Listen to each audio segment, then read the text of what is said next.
今天呢，咱们接着给大伙儿说呀，这八仙的故事。这在以前的节目里呢，我曾经给大伙儿说过，为什么说有这八仙？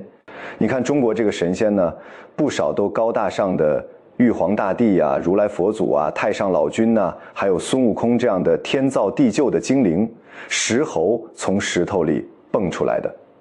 八仙不一样，八仙是讲述老百姓自己的故事，就八仙都是从凡人里边过来的，所以八仙这个八是虚指，它泛指芸芸众生。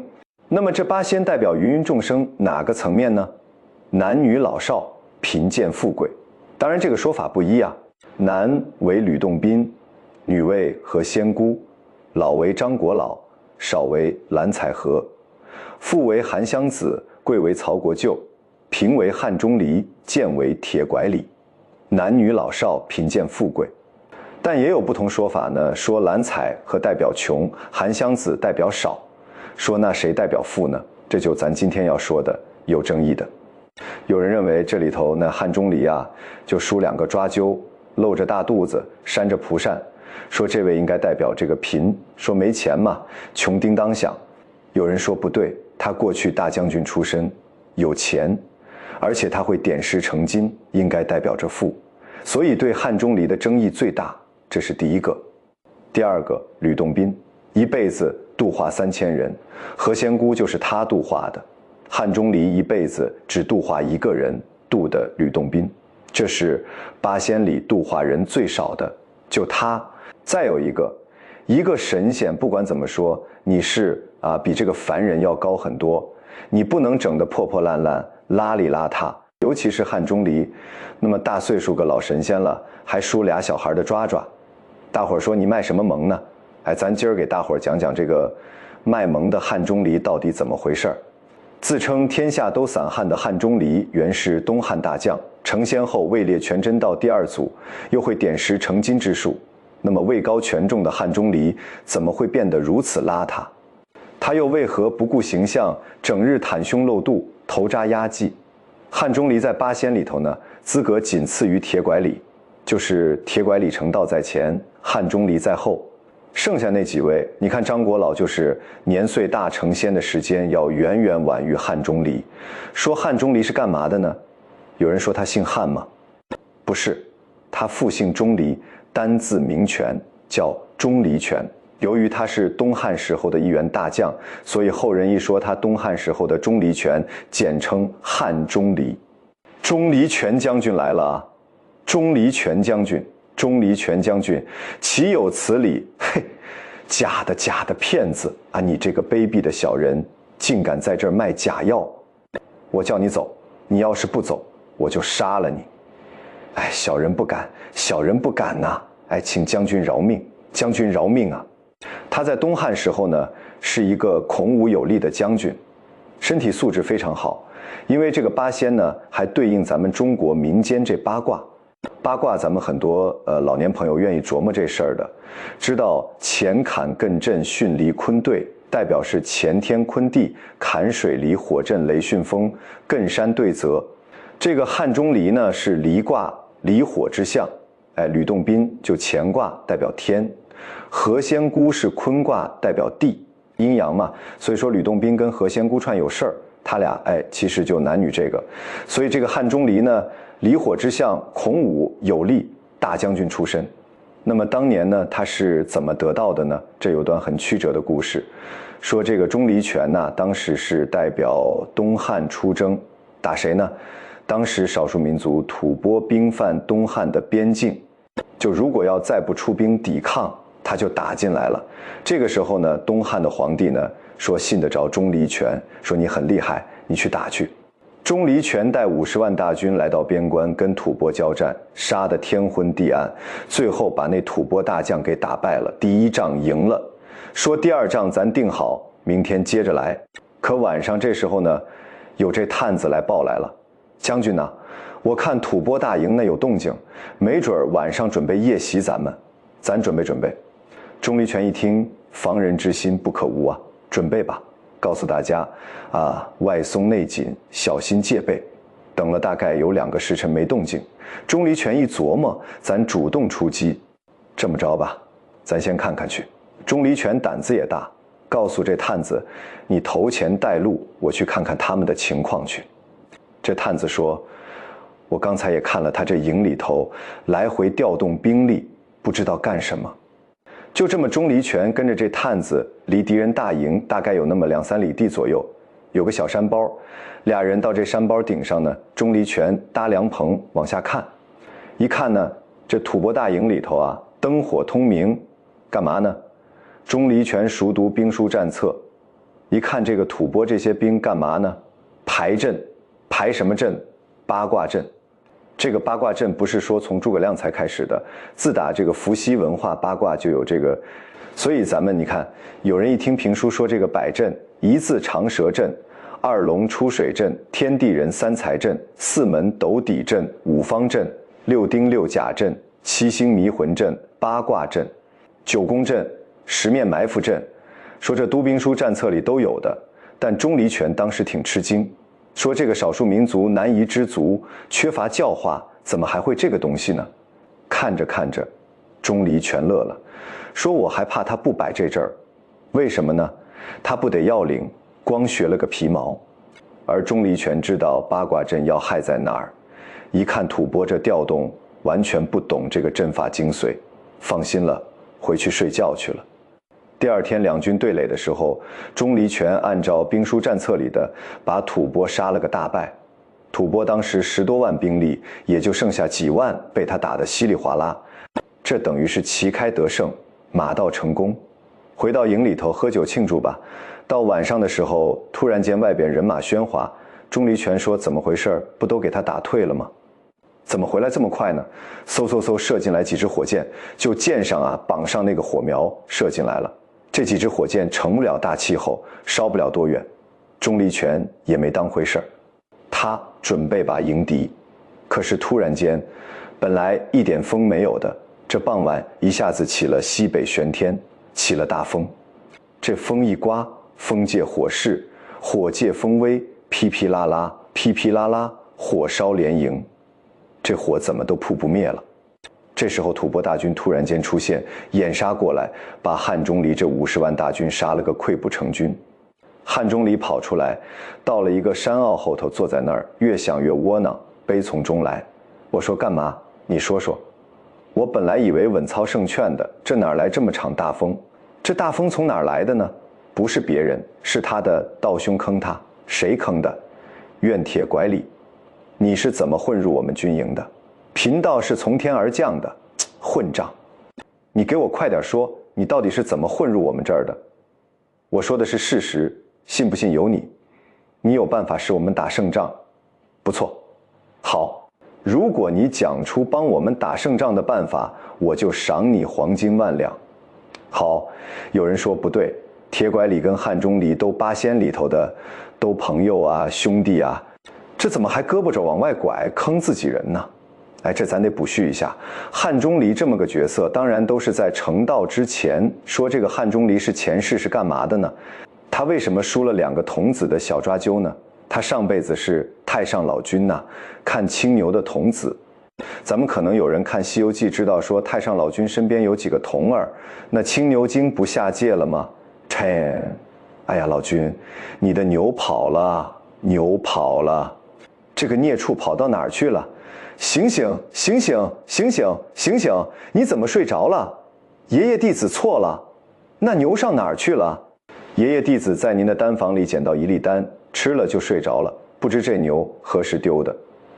哎呀，说当初这个汉钟离呢，就是看青牛的童子。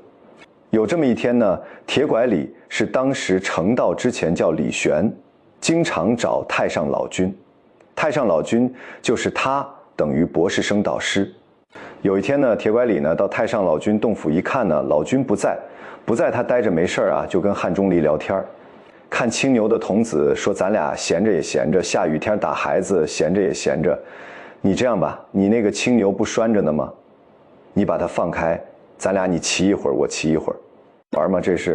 这个青牛童子小孩也好玩，放开吧，解开了他俩，你骑会我骑会，也不怎么着，这青牛就惊了，一下子4蹄撒开跑了，再跑这俩人可追不上了。等离老远一看呢，顺着云头啊，这青牛呲溜钻下去了，完了，下凡了。这俩人知道惹祸了。师傅，我知道青牛跑下凡间会惹出灾祸，可是也不必罚我下凡间投胎啊。哎，那孽障跑下凡间一定闯祸，叫我怎么向玉帝交代？师傅，我跟你修炼了几百年，就这样下去很可怜的。师傅，哎呀，你别想感情打动你师傅了，你这样叫做可怜。我无缘无故的被打下凡间，这才叫可怜呐。哎，要不是你跟他胡闹，青牛会走失吗？啊，师傅，真的要下去啊，师傅。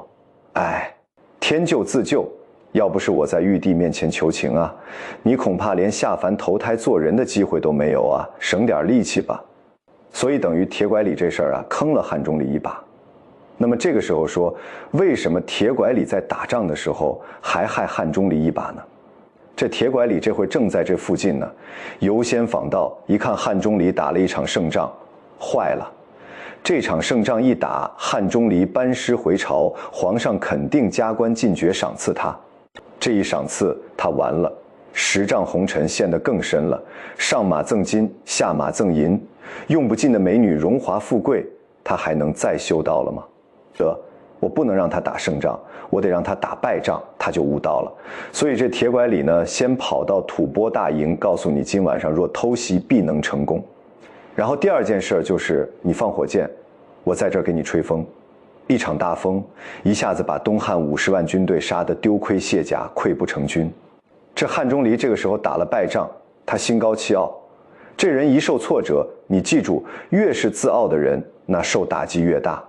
蹲到山坳里头转来转去，越想越窝囊，恨不得自杀。正这时候呢，空中五彩祥云飘过，有位神仙来了。谁？东华真人。你是鬼还是妖？哈哈哈！啊，你们是谁？你忘了我们是谁了？那位到底是谁啊？他是东华上仙，我是铁拐李，你就是牧童啊！哎，你忘了？我敢打赌，我敢打赌。嘿，你怎么知道我的口头禅？你全身是木头，因为贪玩走了青牛，被玉帝罚你重新投胎，历尽沧桑。今天是你刑满之日，东华上仙是来渡你成仙的。成仙，我真的可以做神仙。舍己救敌，大慈大悲之心已成，从今天起，你就叫汉钟离，这是你的宝物，多谢师父。就这么着，东华真人来到这儿度化汉钟离。咱们还得补一笔，东华真人很多人不知道。我说一个人你肯定知道，猪八戒你知道吧？东华真人是猪八戒的师父。猪八戒前世是谁？你们知道后羿射日的故事吧？后羿有个徒弟叫彭蒙，这个彭蒙呢，他知道后羿跟嫦娥手里头啊有那个升仙的长生不老药，这彭蒙就动歪念头了。再一个，他对师娘垂涎3尺已久，嫦娥漂亮啊，彭蒙就登门啊要调戏嫦娥，那嫦娥肯定不从啊。这他师父后羿不在家，你趁这时候趁虚而入，这时候说，那行，你不干也行，你把那药给我吃了，我要升仙。嫦娥这哪行啊？这时候彭蒙在屋翻箱倒柜，嫦娥看眼看要翻着了，赶紧他把药拿过来，彭蒙一步一步上来，就逼着他抢着药。嫦娥没办法，塞嘴里去了。吃完之后他自己升仙了，把后羿扔在这儿，所以等彭蒙再转世的时候，得东华真人教化，成了天蓬元帅。为什么猪八戒调戏嫦娥下界？他前世有点印象，他前辈子就喜欢师娘，所以他这辈子去调戏嫦娥去了。所以这猪八戒后来东华真人收他，他成了天蓬元帅，然后调戏嫦娥，最后呢被这个转世下界投胎，错投猪胎，哎，最后成了猪八戒。所以这个汉钟离跟猪八戒是师兄弟，东华真人渡的。就这么汉钟离大彻大悟，成了8仙里头第2个得道的。那么汉钟离得道之后呢，有一个重要任务，先得是下界把这青牛找着。后来他也给找回来了，这个不少电视剧里还展示这段，把这青牛送回太上老君呐。哈哈哈，老朋友，好久不见了啊，木牛童子。哈哈哈，我不叫木牛童子，我叫汉钟离，不用怕，我带你回家啊。哎，木牛童子啊，哈哈哈哈，你放开我，放开我啊！嘿嘿，乖乖跟我上天去吧。然后他这打扮呢，就按照散人的打扮，就我原来是个大将军，我现在什么都不是了。哎，我以前呢打败仗了，我自己这辈子也不提勇武之事，好汉不提当年勇。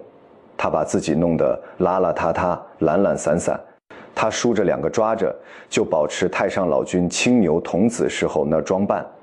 所以他汉钟离呢，是这样一种面目出现在旁人眼前。而且汉钟离知道成仙得道不容易，不是每个人都能得到，所以他呢坚守一个标准：我见着好苗子我才渡他，轻易我不渡人。所以这后辈有这么传说嘛？吕洞宾一辈子度化3000人，汉钟离一辈子度化1个人，就度吕洞宾。怎么度的吕洞宾呢？这跟汉钟离一个法术有关。为什么说8仙？有人说汉钟离穷成那样，怎么象征着富贵呢？这富字，汉钟离有个绝活，点石成金。这石头它一点就金了。你要有这本事呢，什么世界投资银行，什么亚投行都干不过你。你到哪儿？比如说去这个喜马拉雅山一点，整座山都金了，那还了得吗？所以说他要多少钱有多少钱。他这个招法后来传给了吕洞宾，结果传给吕洞宾之后，他就没有这法术了。说这怎么回事？教会徒弟饿死师傅吗？哎，这里头有很好玩的故事。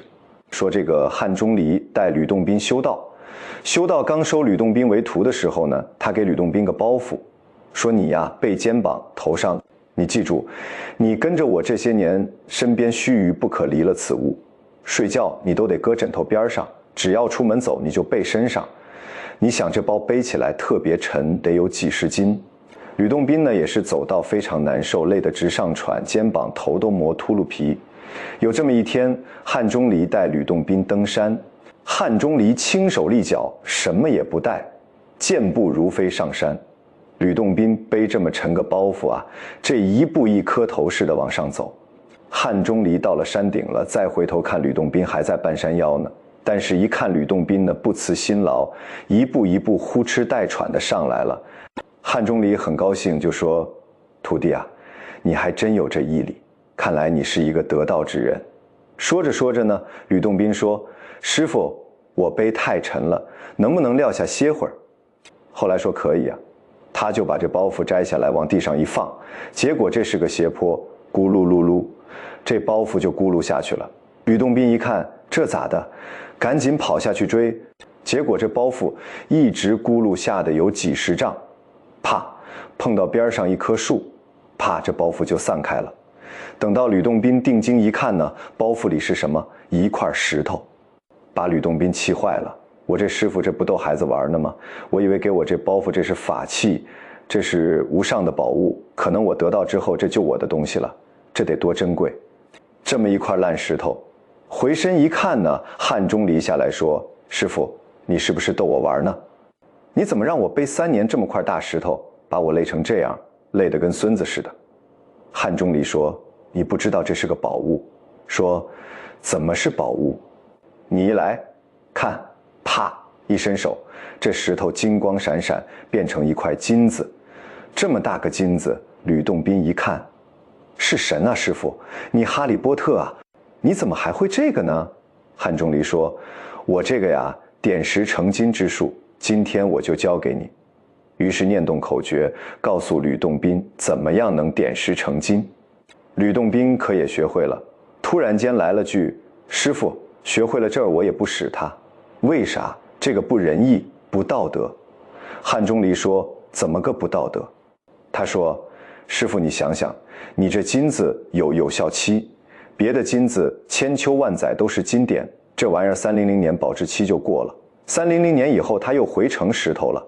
吕洞宾说：师傅，你这么一说，我更不能用了。他为啥？我帮助别人，这个人穷人没钱，好，我点石成金，石头变金子给他，他高兴。可是300年之后，这金子不论传谁手里，一下子变成石头了，这人得多倒霉吧，他得多难受啊。我不能帮一个人又得罪一个人，我不能对他好又害了另外一个人，让人家空欢喜一场。甚至可能人拿着金子正要给老母亲治病呢，往那一交一买东西，变成石头了，我不把人妈坑了吗？这就好比呢，演员登台，我祝你们各位这个抬头见喜，低头捡钱，大伙儿高兴了。那你捡钱的人高兴了，丢钱的人得多闹心。汉钟离一琢磨，我这徒弟厉害啊，说在你面前我很惭愧，我也没想到，他这样，今后咱师徒都别使这个东西了，我今后也绝不再使这法术，我自废这个法术。所以自那以后，汉钟离没有再使过点石成金。他没使过点石成金，他穿得破破烂烂，他不就成了穷的象征了吗？他就不是富的象征。所以你看咱们求仙访道说了这么多神仙的事儿，其实神仙的事哪是神仙，都是咱们凡人的事。我刚才说这汉钟离点石成金的故事，其实跟我们现实当中啊，很多人从这个祖辈那儿继承家产。你以为万贯家财呢？坐吃山空，你就花去吧。你没有能耐，你不能保证你的家财能够稳定，甚至有增长，早晚有花没那天。所以中国古代老百姓总结那么句话：子孙不如我，留钱做什么？子孙强过我，留钱做什么？就是这爹妈要是能耐很大，要是孩子能耐比爹妈还大，那我给他钱干嘛？他比我能挣钱呢，他用不着给他留钱。如果这孩子能耐不如我，我留给他，他坐吃山空败了。这个穷人呢，一开始就穷，他日子好过，他习惯了。他一开始大富大贵，后来败了，这日子可难过了。好比盲人打小就忙不要紧，见过桃怎么红柳怎么绿再忙了，这心里太难受了。所以中国古人的智慧啊，很多时候体现在民间传说上。咱们给大伙说八仙的故事，其实目的也在于高台教化，说的是咱们凡人的事儿。非第二部分唯一的女神仙何仙姑，今天咱们要说的是八仙当中最独特的一个，也是唯一的女性何仙姑。这八仙里头啊，7个老爷们唯独何仙姑这么一个女的。你看这八仙呢，7个男的，1个女的，这不是白雪公主跟7个小矮人。那几位像铁拐李、吕洞宾，那都得算是何仙姑师傅一辈的。说怎么这些人这里头冒出个女的？因为我们知道神仙团队啊是男的多女的少。说为什么何仙姑在这里边跟这些男人混呢？有一个最基本的原因，八仙呢它象征着中国民间的神仙。他不是王母娘娘啊那样的高大上的，也不是孙悟空那样天长地久的，八仙都是凡人。他告诉大伙的是呢，凡人修炼好了也能是神仙。既然是凡人，你得有代表性，因为八本身就虚指，8个就表示所有的挺多。八仙代指凡人什么呢？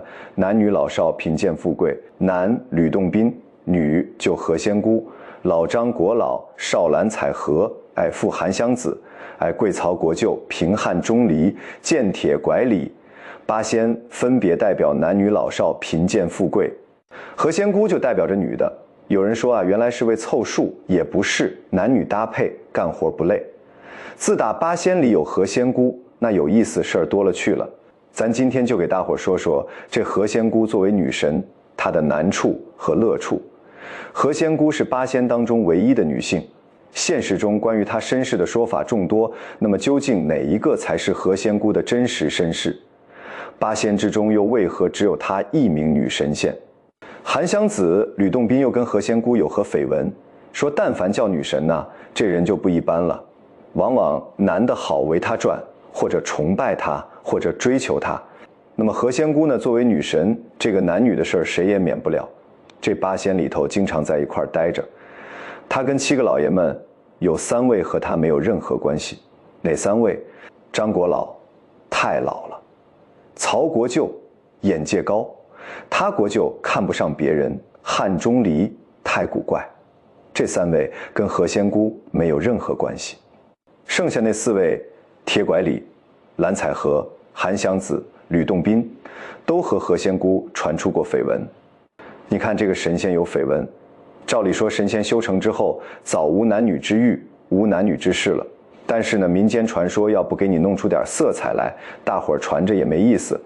你看最不可能的说这个，我刚才说这4个男的最不可能跟何仙姑有绯闻的人说，那铁拐李拉拉擦擦脏了吧唧，一条腿还瘸得长成那样，那他怎么还跟何仙姑有绯闻？有，在这儿咱们中国福建泉州啊地方戏里头有一出叫《铁拐弄仙姑》，就说的铁拐李跟何仙姑的绯闻。有人说这不癞蛤蟆想吃天鹅肉吗？他俩民间传说里就有。为什么呢？铁拐李是弄成那个样子，人家前世可不是这样。铁拐李前世叫李玄，是因为呢太上老君呢招他游道，他告诉自己的童儿养子，你看着我这肉身，我这魂出去跟太上老君游仙去了，我7日之内要不回来就是我成仙了，你把我肉身烧了。结果这养子看到第6天家里来人了，你妈都要死了，你还不回去？说我给我师傅看肉身呢，人家传信人一摸鼻息，这人都没了。你傻的，你师傅骗你呢，赶紧烧了，走吧。他把他师傅肉身给烧了，走了。结果第7日头上铁拐李回来了。不是吧，怎么这么急？才第6天，你娘生病也不用这么急，把我给埋了吧，用这么大的泥土来埋我的躯体啊。哎呀，降下云头一看自己肉身没了，这下完了。再有1个时辰满7天，再不能找到脱身的肉身，魂飞魄散，这世上没这好人了。所以饥不择食，荒不择路。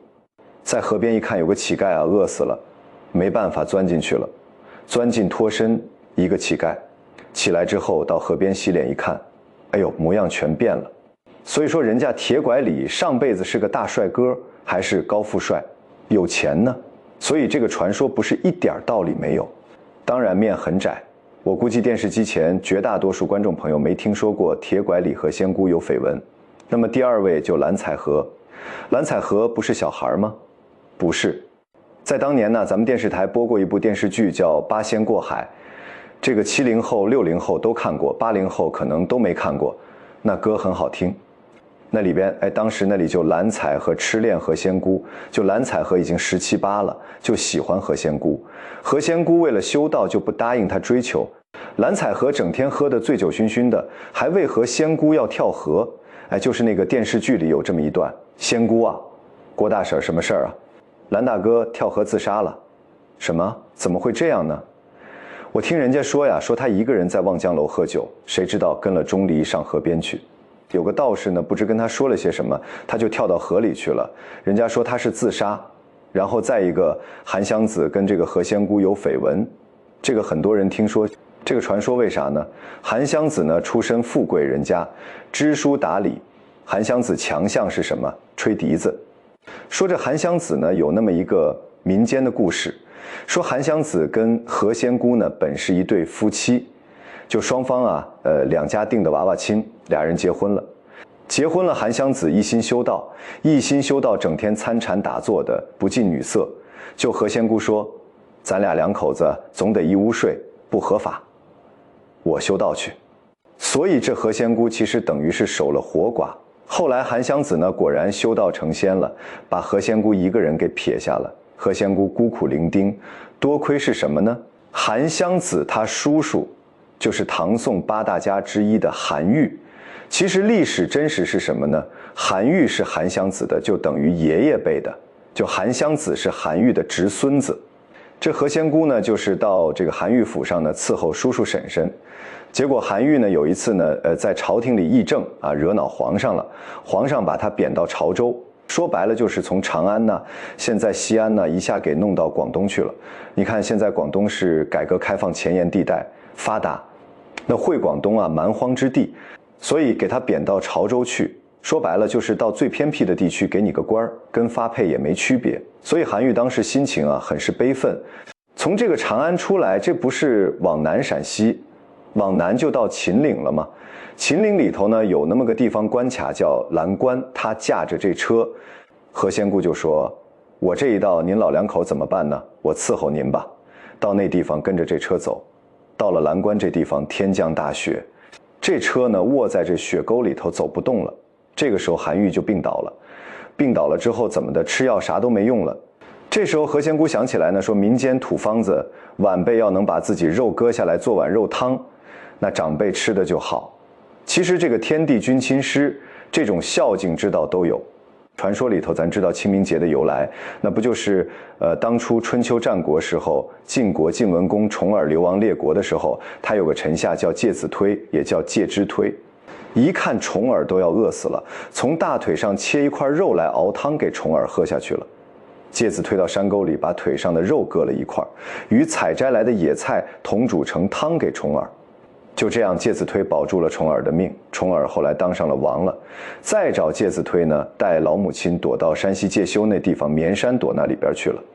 介休这地方因此就因为介子推得的名儿，所以重耳呢说找他，说他不出山，说那不要紧，咱放火烧山。他孝敬他妈，怕他妈烧死就出来。结果一放火，介之推他母亲说咱不出来，他背着他母亲躲在山洞里，最后活活给烧死熏死了。所以当时何仙姑呢就决定割下一块肉来熬成肉汤救韩愈。这时候韩湘子成仙得道来了，说你别，我救我叔叔我就好。如果说我这一路也能保他过去，你这样你跟我上天修道。何仙姑说不行，我答应叔叔要尽孝，得在他们身边，你走吧，我陪着叔叔，放弃了得道机会。所以这个叫六度何仙姑。历史上真实是什么呢？其实是韩愈到了这个潮州这一边，到那边之后，老家人不放心侄孙子韩湘子，大老远到广东看他。这时候韩愈根据自己道上的经历，写了一首千古流传的诗，叫一封朝奏九重天，西贬潮州路8000，云横秦岭家何在，雪拥蓝关马不前。本为圣明除弊事，肯将衰朽惜残年。只如远来应有意，好收吾骨葬江边。就是侄孙子你来了行不？白来我打算死这儿了，你把我这骨头敛吧运回老家葬了得了。名句是云横秦岭家何在，雪拥蓝关马不前。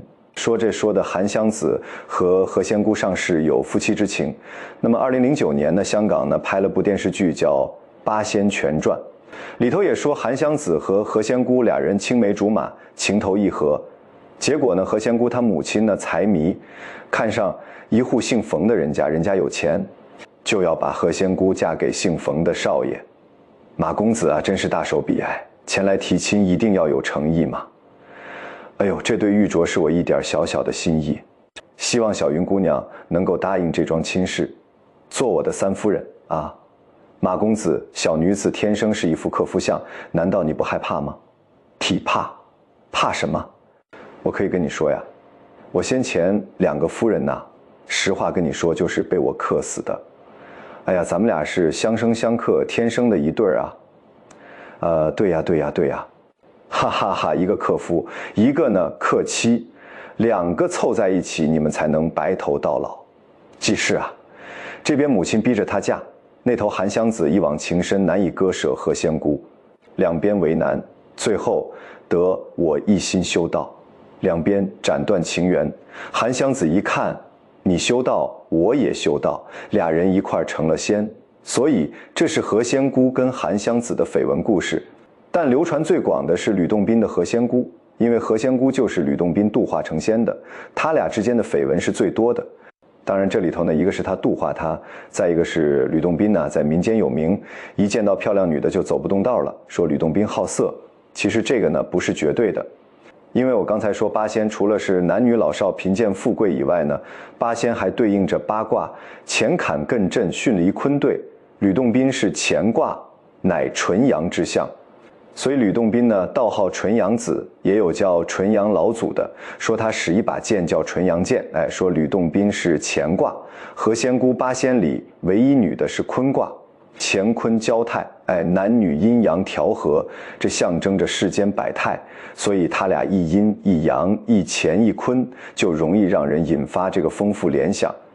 那么这里头记载最准确、最真实的呢，就是现在大家都拿这个版本当准确的。是当初这个明朝时候有个姓吴的文人写了本《东游记》，《东游记》里头说呢，何仙姑是哪儿的人呢？广东增城人。这个不光《东游记》这么说，那么现在很多考古学家也认为，要真有何仙姑，她就是广东增城人。为什么呢？全国供何仙姑祠堂不计其数，但是就单供何仙姑的，这叫家庙。你这八仙祠很多何仙姑都是跟那几位在一块儿。单供何仙姑的家庙只在广东增城有一处。说这处怎么来的呢？这个《东游记》里写啊，何仙姑本是大唐武则天年间人，她爸爸叫何肃。何仙姑小的时候呢，13、14岁的时候，神仙托梦说：“你啊，别吃东西了，吃东西将来你早晚一死，你就吃云母粉就行了。”这云母粉是一种非金属的矿物质，说吃了之后呢，反吃不好，吃不坏那么个玩意儿。所以何仙姑醒了，一琢磨说：“神仙给我托梦错不了，我就吃这个吧，就不吃别的东西。”她母亲一看我这闺女怎么越来越瘦，一问就吃云母粉。哎，丫头，你这不上了当了吗？那做梦能有准吗？这时候何仙姑一心向道，不听她母亲。我想入道修行，拜你为师，你还是要考虑清楚。我心意已定，你不必再劝我了。她母亲没办法，行，我不逼着你了。何仙姑这么吃来吃去呢，还真就有点成仙的意思。后来居然能飞起来，甚至越飞越远，经常飞到罗浮山那边去讲道干嘛去？这时候碰上谁？吕洞宾。吕洞宾给他仙桃度化何仙姑，何仙姑就此身轻如燕，越飞越远。从此之后，何仙姑算正式得道。你看，天下之大尽在脚下，难怪人说天上好，神仙乐逍遥。由于这有始有终都是吕洞宾帮的，所以人就说这何仙姑跟吕洞宾有事儿。甚至民间呢，有的人也不在乎本来神仙的事儿，有的人害怕敬畏之心，唯独到这会人能开玩笑。你像当时有种请法师的方式叫伏击之术。什么叫伏击之术？跟东北跳大神一样。咱们有的朋友可能看过东北跳大神，说请神请下来了，说哪个神狐仙浑身直哆嗦，嘴直歪，说狐仙来了。旁边问大仙哪儿的啊？昆仑山的。来干啥来了？你家不生孩子吗？来看看。一边说一边打哈欠，说大神下来了。这个过去伏击之术就这个东西，就说请哪个神，说请吕洞宾下来了，不一会儿就变成吕洞宾了。请神之人说有这么请神之人呢，说神接下来了，浑身哆嗦直梳头。旁边问，请问这位大仙哪洞哪府的，是何府神仙呢？这人手直哆嗦，在沙盘上写仨字：何仙姑。啊，原来是何仙姑大仙来了。哎，那我问你，既然何仙姑大仙来了，为何不见洞宾大仙呢？人又不两口子，问你俩怎么没一块来呢？何仙姑生气了，借着这个伏击之人，借着请神这人，张嘴说了4句话，说：一见仙姑问洞宾，我与洞宾实无情，凡事一入世人口，千担河水洗不清。就这事儿呢，我们俩啥事儿没有，让你们一说就跟小豹虎在一堆传绯闻似的，谁都知道了。一男一女为什么只能有情而不能有义呢？说得好，说得好，肝胆相照，何分男女呢？何仙有，洞宾有理，仙姑就是仙姑，什么何仙有啊？和仙姑在一起，就算天寒地冻也是如沐春风。是啊，我也是心静如水。这时候旁边有人又提了那个仙姑大仙啊，你既然不承认这事儿，8仙过海，7男1女，男女授受不亲，仙姑你修也不修啊，你害臊不害臊啊？何仙姑一听，气得得拉倒了，我自己走了。一股烟他走了。那请神的人一机灵醒了，怎么回事？他问，好像把何仙姑气走了。何仙姑升天之后越想越来气，你说我跟吕洞宾我们是纯洁的男女关系，没啥事儿，这让这老百姓给嚼舌头嚼的。这8仙里头最能耐最大铁拐李向领导汇报，跟领导交心，我就跟吕洞宾大伙都说没有事儿。条理说那到底有事儿没事儿啊？你别八卦啊，啥事儿都没有。说没有人家传去，我怎么办呢？条理说这样吧，你把你那法器换一换。说什么法器？说何仙姑使什么法器呢？很多人都记得原来使个罩的，这罩来干嘛呢？捞饺子下面条用的。说这罩是干嘛用的呢？唐玄宗的《邯郸记》里头有句唱词叫捞不尽世间烦与闷，也有说捞不尽世间苦与闷。就说这照来呢，一照来上来，把你修道之心捞上来，把那些尘世间烦恼都沉下去。因为照来是露着的嘛，这是这个意思。说你换法器，说为啥？说这个东西啊，人一想烦恼什么啥的，你想这事儿你呢，把你那法器改成一个荷花，这莲花萼是玉帝赐予你的，但愿今后它能助你铲妖除魔，普度众生。他为什么要改荷花呢？咱们那个周敦颐爱莲说里说得好，香远益清，亭亭净植，可远观不可亵玩焉。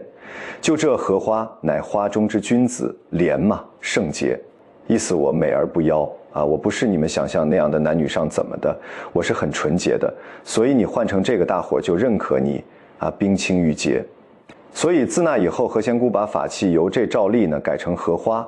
那咱们说到这儿呢，你会发现呢，这个道教里头啊，修炼这些神仙孩里头真有不少女的。因为道教这个修炼体系呢，有时候讲究男女双修，它并不排斥一些女道士。你看中国古代有的是女道士，就凡是这个生活苦闷了，没有情调了，走投无路了，看破红尘了，一般不是剃度当尼姑，要当尼姑那就斩断3000烦恼丝，彻底看破红尘。当女道士往往是使点小性子，就跟现在女孩我离家出走了，或者跟男朋友我再不理你了，当女道士去了。很多你像什么薛涛、鱼玄机女诗人都当过女道士。最典型的杨贵妃，本来是寿王李瑁的夫人媳妇，说白了就唐玄宗的儿媳妇。唐玄宗看上儿媳妇了干嘛？说那你得这个纪念你婆婆呀，一家出个人你出来吧，给你上道观去纪念你婆婆，去修行去，取名道号太真，杨太真，然后趁这功夫给自己儿子再娶个媳妇。隔了7年之后，杨贵妃那时候都20多岁了，把杨贵妃从道观里弄出来成自个儿媳妇了。所以你看，在天愿为比翼鸟，在地愿为连理枝。那是老公公跟儿媳妇的爱情呢，说出来都寒碜。所以过去他修道不避讳女道士，包括道教神仙里头女的多，天上有王母娘娘啊，地上有祭妈祖的，还有北方老娘娘、送子观音啊，还有那个山东泰山的碧霞元君。哎，这女的修道的很多，而且在这个众多的这个男人团队当中啊，你弄他妈1、2个女的显得不一样，你按比例配比，这女的得是绝对稀少的。100单8将，105个老爷们，加上母大虫、顾大嫂啊，这个姨丈青、扈三娘、母夜叉、孙二娘，加仨女的。所以西方人译《水浒》怎么译？叫105个男人和3个女人的故事，听着让你展开丰富联想。再说修道的《射雕英雄传》里也有啊，全真七子是哪七子啊？